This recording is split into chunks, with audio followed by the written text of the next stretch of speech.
எனக்கு மனநோய் வருவதற்கு காரணம் யாருன்ற சொல்லவா? என்னால உட்காந்துட்டு பேச முடியல, தப்பா நினைக்க வேண்டாம். ஏதோ முடிஞ்ச வரைக்கும் உட்காந்து பேசினேன். ரொம்ப உடம்பு வலி பொறுக்கவே முடியலைங்க, அவ்வளவு ஹெவி வலி இருக்குது.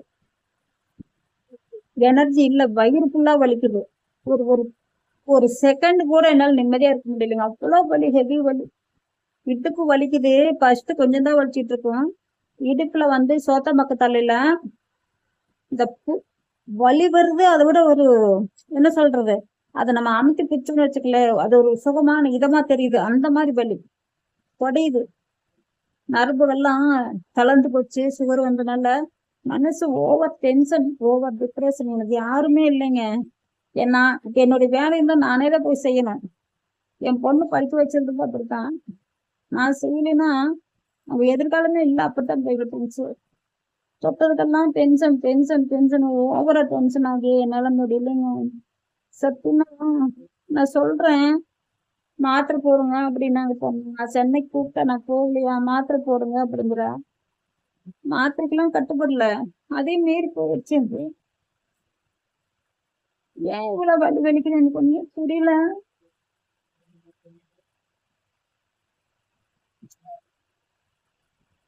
யாரும் அரவணைப்பு பண்றது யாருமே இல்லை எனக்கு. ஒரு ஆறுதல் சொல்ல கூட இல்லை. வீட்டுக்குள்ள நான் மட்டும் தனியா ஆளுக்கு இருக்கணும். ஏதாவது வேணும்னா போய் வாங்கிட்டு வருவேன்.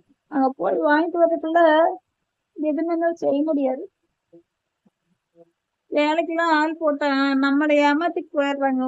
நம்ம பேசுற ரேட் ஒண்ணா இருக்கும், கடைசியில அவங்க கேட்டு வாங்கி ஒரு ரேட்டா பண்றாங்க.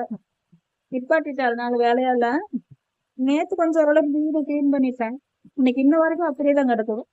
சமையல் மட்டும் பண்ணணும் கொஞ்சம். இல்ல சமையலும் பண்ணல. இது காலையில தோசை சாப்பிட்டேன். மதியம் சாப்பாட்டுக்கு எதுவுமே இல்லை, சமைக்கல. வேர்க்கடலை பருப்பு இருந்துச்சு, அதை நான் வறுத்து சாப்பிட்டேன். அவ்வளவுதான். வேற எந்த ஒரு இது சாப்பிட்றதுக்கு எதுவுமே இல்லை.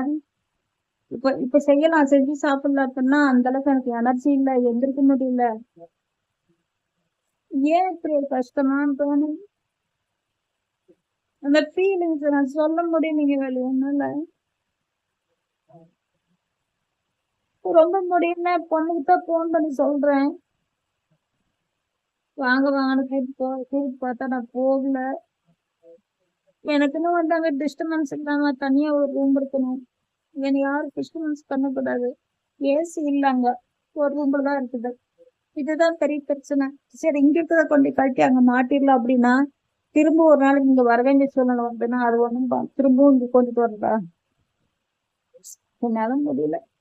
எந்த கொத்தலும் கூட கடவுள் இவ்வளவு ஒரு பொறுமை கொடுத்தாரா எனக்கு? என்னப்பா நல்லதாப்பா பண்ணிட்டு போறேன், யாருக்கானாலும் தூக்கி கொடுத்துட்டு போறேன். நான் காசு கணக்கு பார்த்து நான் வைக்கலையே. இப்படி எல்லாம் போகுது.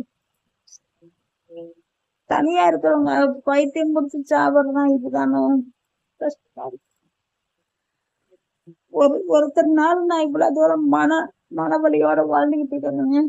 அதை நான் இன்னைக்கு சொல்லல. கண்டிப்பா ஒரு நாளைக்கு தெரியும் அவங்க என்னுடைய மனசு இந்த அளவுக்கு போன காரணம் இருக்காங்க.